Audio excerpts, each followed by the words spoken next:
Hello! You are listening to Second Shot by Trevor Shelby. Copyright Trevor Shelby. Make sure to subscribe, and when we get new episodes, you'll be the first to know. Prologue. The arena pulsed with energy, thousands of voices merging into a single roar that vibrated through the boards. I crouched low at the face-off circle, the familiar rush of adrenaline coiling tight in my chest. The ice beneath me felt steady, solid, home. I glanced up at the scoreboard. Third period. Tied game. Less than 5 minutes on the clock. Just another game, I told myself. Just another shift. But my body knew better. The burn in my legs hadn't faded between shifts like it used to. My shoulders ached, my lungs strained.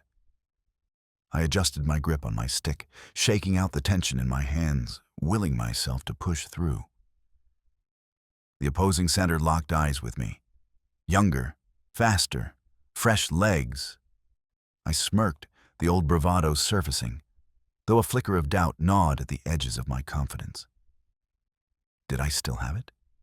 The moves, the stamina, the instinct? I shoved the thought aside. There was no room for hesitation now. Maybe something was off tonight, maybe not. But it didn't matter. The kid was about to get a masterclass in hockey, courtesy of Cowboy Reynolds. The puck dropped. I took control, weaving through defenders with a skill that made me a legend. My skates cut sharply across the ice, carving a path toward the net as the roar of the crowd surged in my ears. I could still feel the game in my bones, every move and instinct honed over years of repetition. The opposing enforcer, a younger, stronger player, eyed me like prey, his hulking frame a wall of muscle waiting to strike. I saw the challenge in his stance, the determination in his eyes. The kid wanted to prove himself, to take down the veteran, to put his name on the highlight reel at my expense. I faked left, cut right, the puck glued to my stick. I almost had him beat, almost slipped free when, bam, a brutal, clean hit. The impact rattled through my body like a shock wave, my world tilting in an instant. Pain exploded through my leg, sharp and searing. I felt something snap, a sickening pop that sent ice-cold dread straight to my core. My vision blurred for a split second, but there was no time to process it. I hit the ice hard, my body crumpling like a rag doll. For a moment, all sound faded. No roaring crowd, no whistles, no clatter of sticks on ice. Just the sharp, ragged gasps of my own breath and the unrelenting fire in my leg. Silence. The crowd held its breath. I clenched my jaw, willing my body to move. Come on, get up. Just push through it. But nothing happened. My muscles refused, my body betraying me in a way it never had before. No, not now. Not like this. Again, I tried to push up, my hands pressing against the ice, but my leg wouldn't obey. The pain flared hot and sharp, unlike anything I'd felt before. A sickening wave of realization washed over me. Not this. Not like this. Trainers rushed onto the ice, their voices distant, barely cutting through the dull roar in my ears.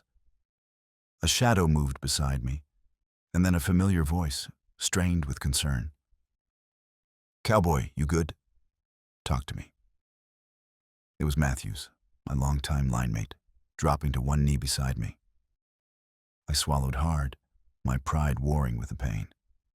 "Been better," I rasped, forcing a smirk that didn't quite land. Hands pressed against my shoulders, steadying me, urging me to stay down. I barely registered them. My focus tunneled to the pain, the failure, the sheer wrongness of it all. This wasn't how my story was supposed to end. Matthew's hand hovered near my shoulder, uncertain whether to offer support or let the trainers do their job. "Just hang in there, man. Trainers are coming. The urgency in his tone sent another wave of reality crashing over me. This was real. This was happening. "Yeah," I muttered, voice barely above a whisper. "I know." I exhaled, a slow, shuddering breath, staring up at the blinding arena lights. I didn't need a doctor to tell me what had just happened. I knew it in my gut. I'd spent my whole life outrunning time. But tonight, time had finally caught me. The unstoppable force meeting the immovable truth. I wasn't invincible anymore. The ice felt colder beneath me, seeping into my bones.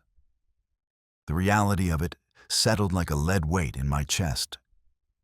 My career wasn't winding down. It wasn't a choice anymore. The trainers maneuvered me onto the stretcher, my body limp, my mind racing. The roar of the crowd dulled, fading into something distant, like waves pulling back from the shore. The game continued around me, but I was no longer part of it. For the first time in my life, I was a spectator. I'd spent my whole life chasing glory, but now all I could think about was what came next. What was left when the thing that defined you was gone?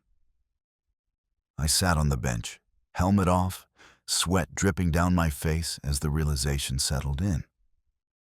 My fingers twitched involuntarily, curling slightly as if searching for the familiar weight of my stick. I let out a shaky breath, my chest rising and falling unevenly. The ache in my leg, a dull echo to the deeper pain gnawing at my gut. The ache in my leg was nothing compared to the hollow weight in my chest. I looked down at my hands, flexing my fingers, as if expecting to still feel the stick in my grip, the rush of play at my command. But there was nothing. The final buzzer sounded. I didn't hear it. I didn't need to. My career was over, and the silence in my heart was louder than the roar of the crowd. 1 year later, the limo slowed to a stop at the edge of the red carpet, camera flashes already flickering like fireworks. I adjusted my cuff, rolling my shoulders as I glanced at the woman beside me. Veronica, my on-again, off-again anchor to a world I wasn't sure I belonged in anymore. She hadn't said a word since our argument on the way over, but her posture, rigid, arms crossed, jaw set, spoke volumes. "You could have at least worn the damn suit, Wyatt," Veronica finally snapped, breaking the icy silence. I sighed, leaning my head back against the seat. "Veronica, a $10,000 suit isn't exactly a smart investment for me right now." "It's not about the money. It's about the image," she shot back, her perfectly manicured nails tapping impatiently against her clutch. "You can't keep acting like you're just some regular guy now. You're Wyatt Reynolds. People expect more." That was easy for her to say. I spent almost all of my money trying to be the cowboy. "People. Or you," I countered, my tone even but firm, because right now, I'm not sure who I'm supposed to be impressing. She scoffed, turning her head toward the tinted window. "God, you just don't get it." Before I could respond, the door opened, and she stepped out without another word, immediately enveloped in the bright lights and the calls of photographers. The moment she was clear, she turned back toward me, just long enough to ensure they got the perfect shot of me sitting there, looking annoyed, confused. The headlines would write themselves. I sighed, running a hand through my hair before stepping out. Here we go again. The flashing lights, the fake smiles, the feeling of being paraded around like a prize. It all felt exhausting. But tonight, something was different. Something inside me told me this wasn't where I belonged anymore. I barely glanced at the cameras. Instead, my gaze followed Veronica as she strode into the event, shoulders squared, every step a statement.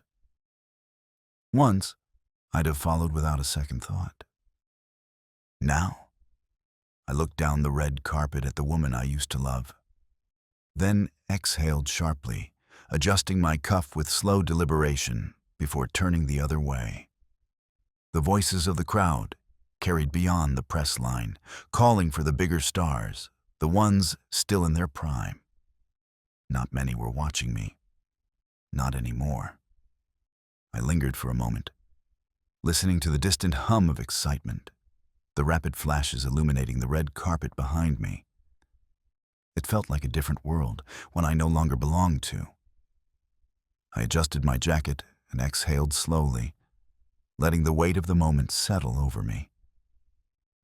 A gust of city air cut through the heat of the event, carrying with it the muffled sounds of passing cars and pedestrians moving along the sidewalk.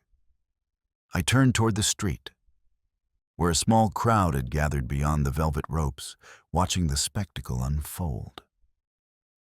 Their attention was fixed on the dazzling lights, the celebrities stepping onto the carpet, the curated display of success and wealth.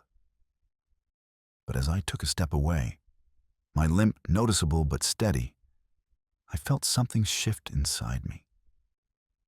I didn't need this anymore. I didn't need the lights, the cameras, or the expectations that had weighed on me for so long. I walked past the last security barrier and onto the sidewalk. The further I got, the quieter the noise became. No one called after me. No one rushed to pull me back into the spotlight. For the first time in a long time, I felt free.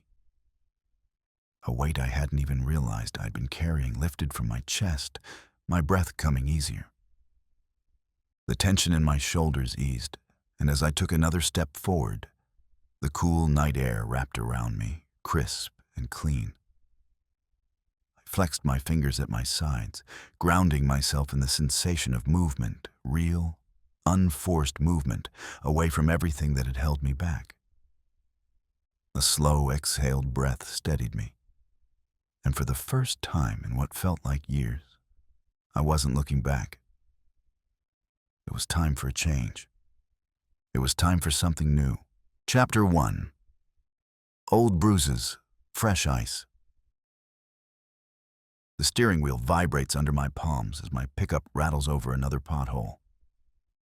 Lake Haven's road maintenance budget clearly hasn't improved in the 15 years since I left. My leg twinges, a sharp reminder that I'm not 22 anymore. That 12 hours behind the wheel wasn't my smartest move. Then again, smart decisions were never really my brand. The doctors said it would stabilize with proper care and rest.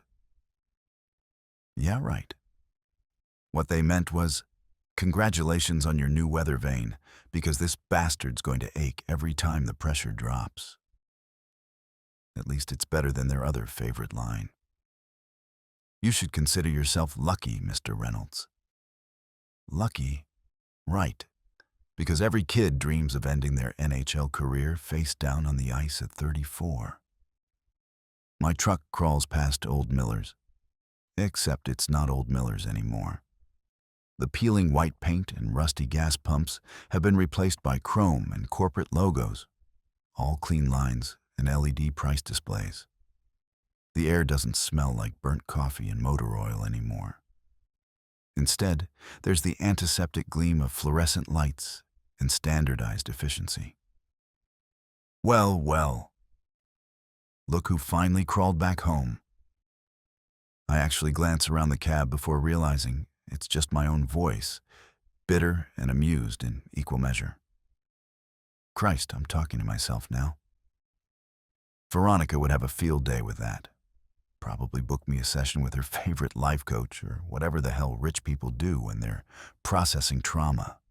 The lakeside diner comes into view, and my stomach does this weird flip that has nothing to do with hunger. The window booth where Charlie and I used to. No, we're not doing that. Not at 7 in the morning, not when I haven't even found decent coffee yet. Some memories need to stay buried, at least until I've had breakfast. Besides, that booth probably doesn't even exist anymore. Everything else in this town seems to have gotten a facelift while I was gone. Why should the diner be any different? I ease off the gas, letting the truck idle past. Can't help but look, though. Just a quick glance. The red vinyl booths are still there, gleaming in the early morning light, like a perfectly preserved time capsule of my biggest regrets. I even catch a glimpse of Sally, who's worked at that diner for the better part of 30 years. Through the window, I can almost see us. Young, stupid, and completely unaware of how good we had it. Charlie throwing French fries at my head while I tried to memorize plays, her laughter cutting through my intense hockey star wannabe concentration. The way she'd slide closer when the evening crowd thinned out.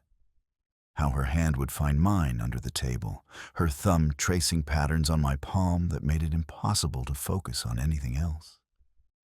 Jesus. 1 hour back in Lake Haven, and I'm already drowning in nostalgia like some discount Nicholas Sparks novel. This is exactly why I swore I'd never... The truck hits a pothole and my knee screams in protest, jerking me back to reality. I grip the wheel tighter, trying to outrun the memories that seem to lurk around every corner of this town. But then I see it looming ahead. That damn welcome sign. All fresh paint and false promises. The memory hits like a sucker punch to the gut, right as I pass that shiny new welcome sign. 15 years dissolve in an instant, and suddenly I'm 20 again, throwing my duffel into this same truck. Well, its predecessor anyway. But they're basically the same shade of beat-up blue. The night was sticky hot. Late August darkness pressing in while cicadas screamed their judgment from the trees. Charlie's voice echoes in my head, raw and breaking. So that's it? You're just going to walk away? Her silhouette in my rear view, arms wrapped around herself like she's holding something together. Maybe she was. Maybe that something was me, and I was too young and stupid to see it. My hands had been shaking on the wheel that night, though I'd blamed it on too much coffee and not enough sleep. The truth was messier. It usually is. I had a contract waiting in Calgary, my ticket to the show, to everything I'd ever wanted, or thought I wanted. The ghost of her lips still burned against mine from our goodbye kiss, the one that wasn't supposed to be final, but somehow we both knew it was. You could stay. She'd whispered against my mouth. We could figure something out. But I couldn't, or wouldn't. Same difference in the end. I flex my fingers on the wheel now. Muscle memory making them ache for things I can't have anymore. The morning sun catches my championship ring, still stuck on my right hand, like a gilded reminder of everything I gained and lost. 15 years of headlines, highlight reels, and hollow victories, all leading right back here. Real poetic, Cowboy. I mutter, clicking on my turn signal with more force than necessary. Maybe you should have gone into writing instead of hockey. The truck's engine grumbles in response, probably agreeing. Even my vehicle thinks I'm full of shit these days. A semi blasts past, breaking the memory's spell. I check my mirrors, half expecting to see 20-year-old Charlie still standing in the road behind me. But there's just morning mist and empty asphalt. The past staying where it belongs, for once. I scrub a hand over my face, feeling the scruff of a 3-day drive scratch against my palm. The sign shrinks in my rear view, its cheerful welcome mocking me all the way down. Some welcome. More like walking straight into every regret I've spent 15 years trying to outskate. My leg chooses that moment to remind me how that particular strategy worked out. I shift in my seat, trying to find a position that doesn't feel like someone's jabbing an ice pick into my knee. Yeah, I tell it. I get the metaphor. Real subtle. Perhaps coming back was a mistake.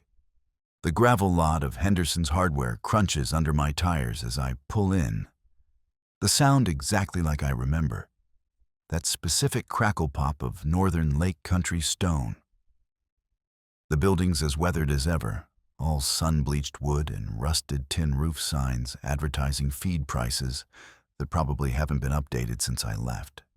At least some things in this town are holding out against the march of progress. I kill the engine but don't move, taking inventory. My knees locked up tight, punishment for the long drive and too many memories. I flex my foot trying to coax some life back into the joint. But it's about as cooperative as a rookie in playoff overtime. Which is to say, not at all. Come on, Cowboy, I mutter, massaging the spot where metal pins now hold me together. You've had worse. The lie tastes familiar on my tongue. I've been feeding it to reporters for months now. I'm fine. Just a setback.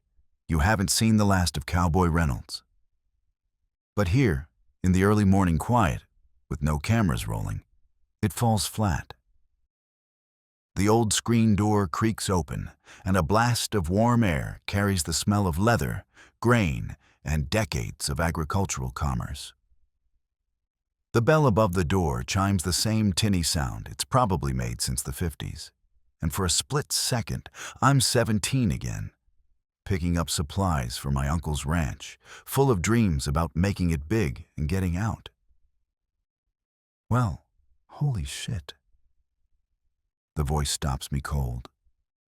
It's deeper than I remember, but there's no mistaking that distinctive Lake Haven drawl. I turn, and there's Mike Thompson. Tank to anyone who remembers him as the immovable force on our high school hockey team's blue line. If it isn't the prodigal son himself. Tank emerges from behind the counter, and I have to hide my surprise. He's thicker around the middle now, his dark hair starting to thin, but his shoulders are still broad enough to fill a doorway. Thought you were too good for our little piece of paradise these days. There's an edge there, subtle but sharp. 15 years of small-town history wrapped up in one greeting. Tank. I manage what I hope passes for a casual nod. Didn't know you were running the place now. He shrugs, leaning against the counter. Married Henderson's daughter about 10 years back, then divorced 5 years back. The old man retired to Florida 3 winters ago. Gave me the place when he left. His eyes narrow slightly. You'd know that if you ever came back for a visit. Ouch. Direct hit, first shot. Yeah, well. I start browsing the nearest shelf, studying a rope display with way too much interest. NHL's schedule doesn't leave much room for hometown tours. Guess not. Tank's quiet for a moment, and I can feel him watching me. Though I hear you've got plenty of free time these days. My hand tightens on the shelf. There it is, the elephant in the room, dressed in hockey pads and carrying my career on a stretcher. I turn to face him, pasting my best media smile I learned over the years. Just taking some time to regroup. You know how it is. Sure. Tank's expression softened slightly. We all saw it happen. Live TV and everything. Rough way to go out. Tank's expression softens, and he scrubs a hand over his face, suddenly looking more tired than accusatory. Hell, I'm sorry, Wyatt. Been wound tighter than a $2 watch lately. He shakes his head, moving back behind the counter. Not your fault. He looked at me as if he thought twice about what he was going to say next. Just this whole youth hockey mess has got everyone on edge. Youth hockey? The words slip out before I can stop them. Damn my inability to leave well enough alone when it comes to anything involving ice and sticks. Yeah. Tommy, my kid, he's on the team. Or was, I guess. Tank starts ringing up my supplies, but his movements are distracted. Coach Hendricks threw in the towel last week. Budget cuts, he said. But between you and me, Guy couldn't coach his way out of a wet paper bag. I snort despite myself. That bad? Let's just say your old playbook from Pee Wee League would have been an upgrade. He pauses, weighing a bag of grain. But that's not even the real problem. State grant for rink maintenance fell through. Place is literally falling apart while the board tries to figure out funding. My chest tightens. That rink was my second home growing up. Hell, my first home some days, when Uncle Jack was deep in one of his moods. How bad we talking? Bad enough that Tank stops studying me. Actually, never mind. You didn't come back here to listen to me bitch about local politics. He forces a laugh that doesn't quite land. Have you run into any of the guys yet? Nice deflection, Tank. Almost as smooth as mine. Not really. Saw Stevens at an alumni thing last year.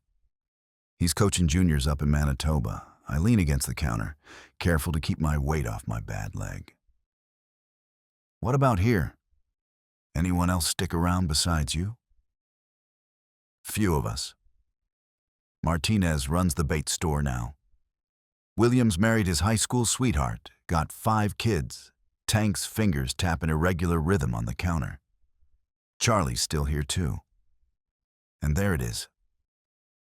Her name drops into the conversation like a stone in still water, ripples of tension spreading outward. Tank watches me too carefully, like he's measuring my reaction. I keep my face neutral, years of post-game interviews finally paying off. Yeah? The word comes out steady, casual. A miracle, considering how my pulse just kicked into overtime. Teaching at the high school, Tank continues, his eyes never leaving my face. AP, English, if you can believe it. Her boy's actually on the team. Got your old moves, funny enough. The coffee cup in my hand freezes halfway to my lips. Her boy. The words hit me like a cross-check to the chest. And suddenly I'm counting backwards, trying to remember exactly when I left, when we last